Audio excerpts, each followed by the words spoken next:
नमस्कार, मी किरण सोनवणे, युवा Maharashtra TV channel जळगावमध्ये आपलं स्वागत करतोय। बघूया जामनेर तालुक्यातील घडामोडी। जामनेर तालुक्यातील मालदावडी या ठिकाणी योगेश कापसे याची निगृढ हत्या करण्यात आलेली आहे।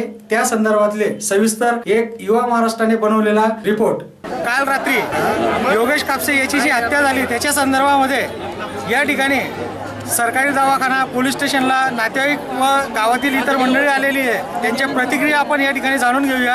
हत्येमागचं कारण देखील आपल्याला या ठिकाणी समजणार आहे। जे 5 आरोपी हजर झाल्याशिवाय मी इथून प्रेत हलवणार नाही। पोलीस पाटील सुद्धा तिथे हजर नव्हता। पोलीस पाटील गावामध्ये जातीय स्पिरिट करतो, त्यामुळे गावात अजून गुन्हे घडण्याची शक्यता आहे आणि जोपर्यंत हे 5 आरोपी अटक होत नाही तोपर्यंत आम्ही इथून प्रेत उचलणार नाही आहे, हा आमचा निर्णय आहे ठाम। आणि त्यांनी खून केल्यानंतर त्याच्या पत्नीने खुनाचे पुरावे नष्ट केले, रस्त्यावर पाणी टाकून ती रक्ताचे डाग धुतले, स्वतःचं घर पेटवून टाकलं आणि तिथून निघून गेले। पूर्वनियोजित कट होता आणि हा पूर्वनियोजित कट होता।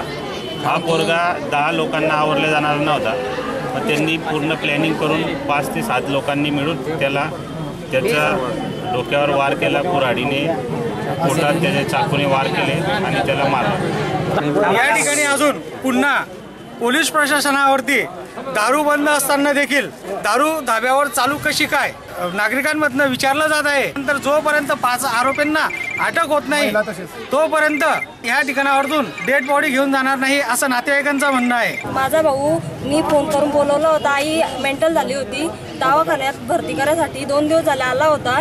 तर त्याच्या खिशात 2 लाख, एक चैन, एक अंगठी त्याच्या खिशात होते, 3 मोबाईल होते। आणि त्याची आई आली होती मला विचारायला, तुझा लहान भाऊ आला का मोठा? मी बोलली छोटा भाऊ आला। तर माझ्या मुलाच्या हाती 5 रुपये दिले आणि ते एका मुलाला बोलवायला पाठवलं आणि त्याला घेऊन गेले आणि त्याचं मर्डर केलं। आणि 5 लोकांनी मर्डर केलं। तो दारू पिलेला न होता, दिवसभर तो माझ्यासोबत शेतात मका काढत होता। तो गावी चालला होता, कामावर चालला होता, तिथे गाडी पाहायला गेला। खून ज्या टायमाला झाला ही सगळ्यात पहिले ही बातमी तुम्हाला कोणी सांगितली? मला माझ्या आईने सांगितली। लोक आले गावातले पडत, तिथे एक टपरी होती, तिथे माणसं होते, त्या लोकांनी सांगितलं असं असं झालेलं आहे, माणूस पडलेला आहे। मी तिथे गेली, तिथे कोणीच नव्हतं। माझ्या भावाला हात लावला, चाकूक बसलेले होते, इथे डोक्यात कुऱ्हाड मारलेली होती, पूर्ण रक्ताचा थारोळ थांबलेला होता। मी तसाच पॅगोट टाकला आणि इथे आणला। बोलण्याच्या स्थितीत होते का? माझ्या भावाचा जीव गेला तसा त्यांचा मला एक जीव द्यावा तरच माझ्या आत्म्याला शांती होईल, तोपर्यंत मी माझ्या भावाला प्रेत नेऊ शकत नाही। पहिल्यांदा तक्रार झाली, ह्या पोरग्यानं चांगल्याच करता केलं होतं की बा हे दारू बंद करा, गावाचे नुकसान केले। त्यावेळेस त्यांनी त्याच्यावर कंप्लेंट केली। त्याचं म्हणणं चांगलं होतं, संरक्षण करता त्यांनी दारूचं बदल, आणि त्या लोकांना त्यावेळेस त्यांना हे बदला भेटला नाही, तर म्हणून त्यांनी आता त्याचा खून केला। याच्या अगोदर पोलीस स्टेशनला आपण दारू बंद करावी याच्या संदर्भामध्ये कोणी पाऊल उचललं होतं का?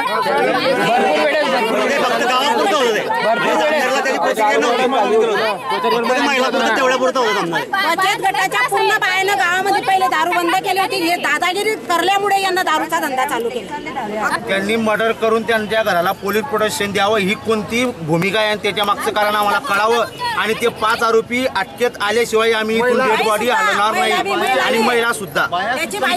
आतापर्यंत तुमच्या माहितीनुसार किती आरोपींना अटक झालेली आहे? 3 आरोपींना अटक झालेली आहे, 3 फरार आहे, 5 आरोपी फरार। पोलीस पाटील पण तिथे घटनास्थळी हजर नव्हते। त्यांच्या घरी आम्ही गेलो असता ते बोलले आमचे पोलीस पाटील आम्ही बघून घेऊ, आणि त्यांनी पोलीस स्टेशनला फोन लावून त्यांनी पोलीस प्रोटेक्शन मागवलं। याच्या मागचं कारण काय? म्हणजे मर्डर ते करतील आणि त्यांच्या घरांना पोलीस प्रोटेक्शन द्यावं, याचं कारण काय? आणि आमचा वाघ गेला त्याचं काय? आमचा एक गेला आम्ही एक घेऊ, त्याशिवाय आम्ही शांत बसू शकणार नाही। नातेवाईकांची संतप्त प्रतिक्रिया व्यक्त केल्या जात आहे। जामनेर तालुक्यामध्ये मालदावडी येथे घडलेली खुनाची घटना, ज्यामध्ये योगेश कापसे या युवकाचा जो खून झालेला आहे, या खुनाबद्दल सविस्तर माहिती आपणास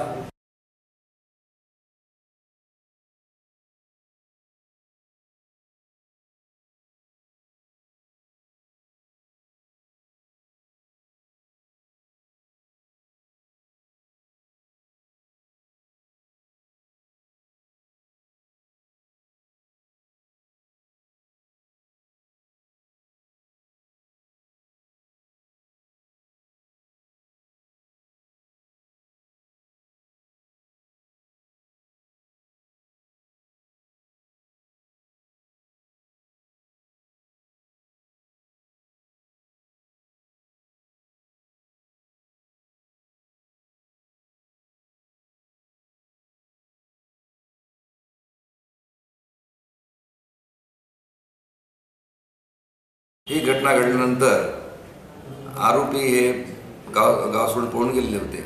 घराला त्यांनी ताला वगैरे बंद करून निघून गेलेले होते. लोकांचा राग अनावर झाला आणि त्यांनी तिथलं घर वगैरे त्यांचं घर जाळलं. आणि ही घटना पोलीस पोस्टाच्या अगोदर झालेली होती. गावातील इतर मागासवर्गीय लोकांना त्रास होऊ नये किंवा त्यांच्यावर कोणी अन्याय अत्याचार करू नये म्हणून आम्ही त्या ठिकाणी गार्ड लावलेली आहे आणि सगळ्यांना आम्ही संरक्षण दिलेलं आहे.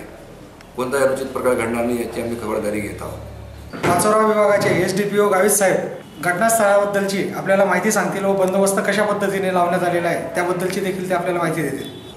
काल आम्हाला जामनेरचे PI शेख साहेबांना माहिती मिळतात आम्ही ताबडतोब घटनास्थळी हजर झालो. मग त्याच्यापूर्वी आम्ही बंदोबस्तचे नियोजन केलेलं होतं. त्यामुळे RCP स्टाफ इतर आमच्या डिव्हिजनचा स्टाफ असं घटनास्थळी पाचराने करण्यात आला आणि त्या ठिकाणी आम्ही गार्ड लावले. पोलीस बंद वाहनासह तैनात करण्यात आलं आणि ज्या ठिकाणी वस्ती आहे आरोपींचे तिथं पण आम्ही त्या ठिकाणी बंदोबस्त ठेवलेला आहे. तसेच आरोपीचे स्टार्स कंपनी आहे बोधवर रोडला तिथं पण त्यांचं जे धाबा टाईप होतं ते पण झालेलं होतं. त्या ठिकाणी पण आम्ही बंदोबस्त त्या ठिकाणी ठेवलेला आहे. आणि रात्रीच आम्ही तिथले जे काही मान्यवर आहे त्यांची पण मीटिंग घेऊन कायदा व शिस्त निर्माण होणे याबद्दल त्यांना सविस्तर माहिती दिली. त्यांनी पण त्याप्रमाणे शांतता राखण्याचं मान्य केलेलं आहे. आणि सध्या बंदोबस्त आमचा चालू आहे. पुढील कार्यवाही चालू आहे. याचप्रमाणे जामनेर येथील बातमीपत्र संपलं. आपली रजा घेतो.